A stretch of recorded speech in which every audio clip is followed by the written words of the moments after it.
Now we are going to see a program which is going to calculate the sum of the factors of the given number. In the previous program we saw, we gave an input and all the factors were printed. But what we have to do now? All the factors have to be summed up. That is what is going to be done in the current program.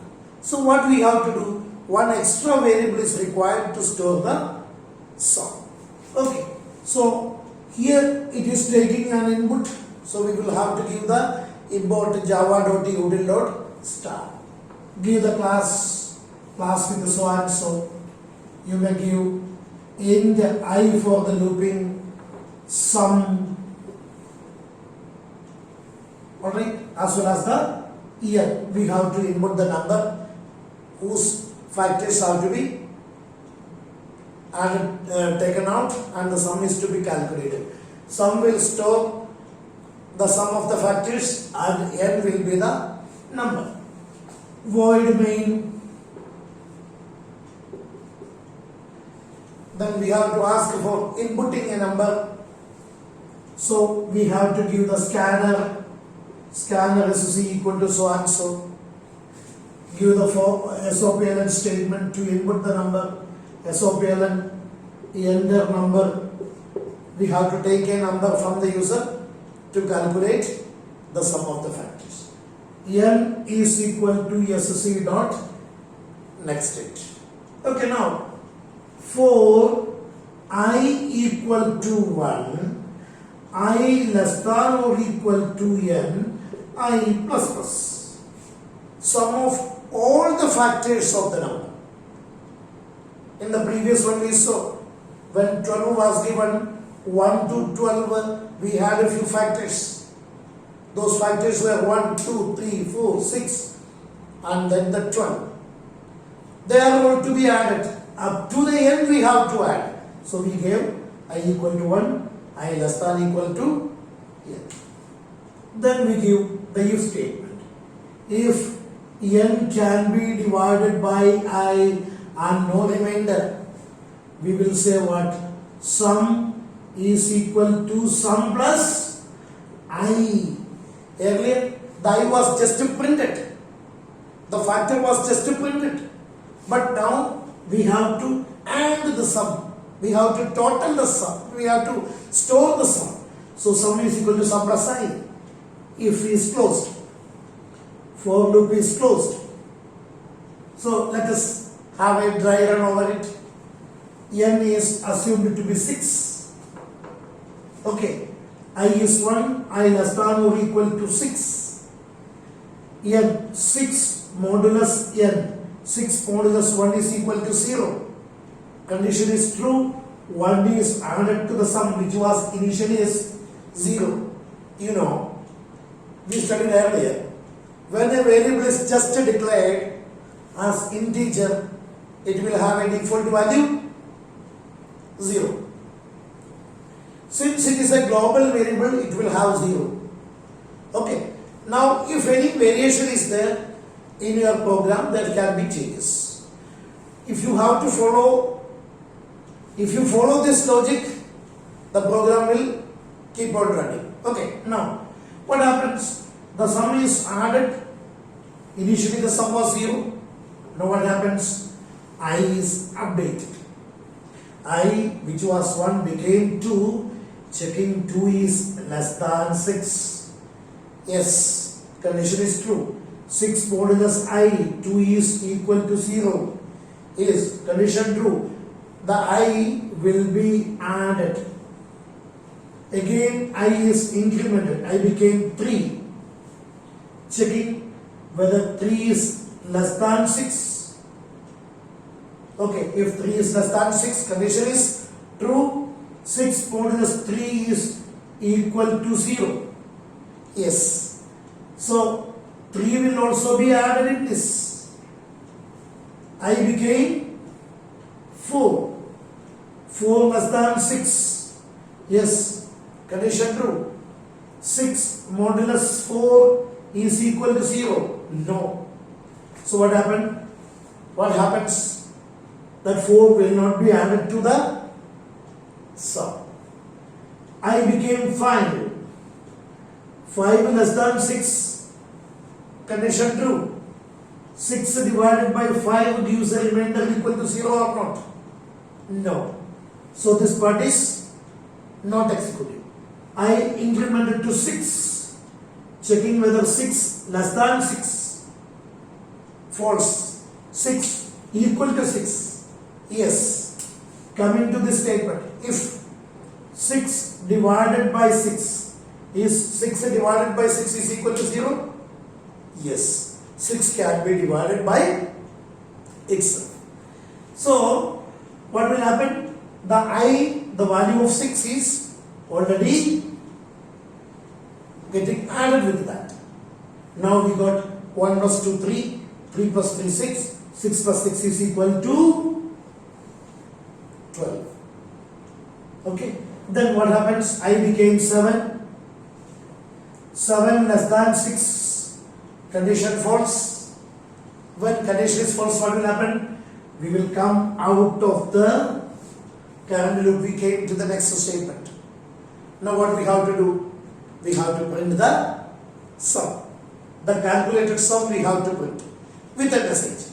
So you may give SOPLN sum is plus the variable sum. Main closed as well as the class is closed. I think you understood now. Okay, starting from 1, going up to the number. If it is a factor, they will be getting added to the sum. As long as the loop is running, this condition will be checked. And when the loop is over, we are coming out and printing, program is over. I hope you understood.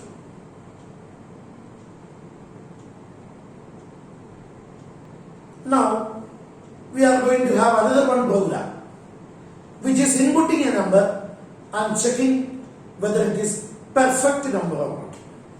What? Perfect. Perfect number. What is perfect number? We can take one example. 6 is perfect because its factors 1, 2 and 3 as well as 6. Excluding this number itself, when other factors are added together, we will get a sum equal to that number. We can say sum of the factors excluding the number is equal to the original number is known as a perfect number. So we did half in the previous program, which was calculating the sum. And now what we have to do? We have to exclude the number. Then what we can do, what we have to do, etc. we are going to see. We need a java.util.start. Okay, give import java.util.start. After that you may write the class name. Declare the variables. Int I, n as well as the sum. Then void main. Give scanner class. SOPLN enter number. We are inputting the number. N is equal to sc dot next it. Now what we have to do? We have to give the for. What was that? For I equal to 1, I less than equal to the previous loop only, same what we gave in the previous loop. Okay, you give for I equal to 1 starting from 1. I less than or equal to n you gave in the previous one. But you see, we want to avoid the number. If you give I less than equal to n, what will happen? The number also will be included. If you want to omit it, we can give I less than n. That number will not be taken. But the fastest program we need to have. So you may give I less than equal to half of the number. You know, when we have a number, the maximum possible factor other than the number itself will be just half of the number. You know, the maximum possible factor for a number other than the number itself will be just half of the number. So we say we have to run from where? From 1 and go up to where? Up to the half of the number. Alright?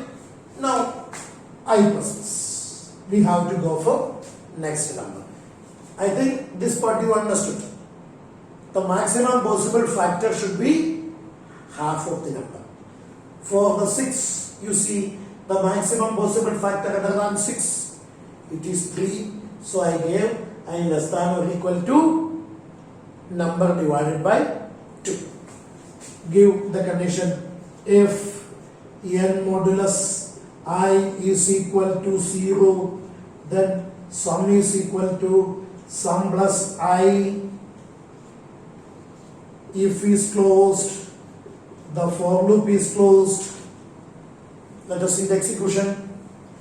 N is assumed to be 6. I is starting with 1 less than 6 divided by 2. What is 6 divided by 2? 3. So the loop will take its control variable with a maximum value 3. Okay, 1 less than 3 condition is true. Checking if n modulus I, what is the value of n? N is still 1. N is still 1. This is going up to n divided by 2. That's a different case. N is still, what is the value of n? 6. N is still 6. 6 modulus I, 1. 6 modulus 1 is equal to 0. Yes. Sum is equal to sum plus I. 1 added. Then addition. I became 2 now. 2 less than 3. Condition is true. N modulus I. 6 modulus 2 equal to 0. Condition true. 2 is added. For loop again incremented. For I became 3. 3 less than 3 is false, but 3 equal to 3 is true. N modulus 3, 6 modulus 3 equal to 0. Condition true. 3 will be added there. Then I became 4. Checking whether 4 less than 3, false. 4 equal to 3. Why 3? N divided by 2. N divided n was 6. 6 divided by 2 is 3. 4 less than 3 is false, jumping out of the loop. Okay. When we came out of the loop, we have to take a decision whether it is a perfect number or not. How will you take that decision? By giving if statement. Okay, you give if what? The sum is equal to what? The original number n. Then we will say SOPLN perfect. Okay, when the sum of factors as well as the original number are equal, we will say that it is perfect number. Otherwise, we will say SOPLN not perfect. Else is closed, main is closed, as well as the class is closed. Did you all understand? Just type this program in your computer, run it, and in case of any doubt, please write in the comment box. Thank you.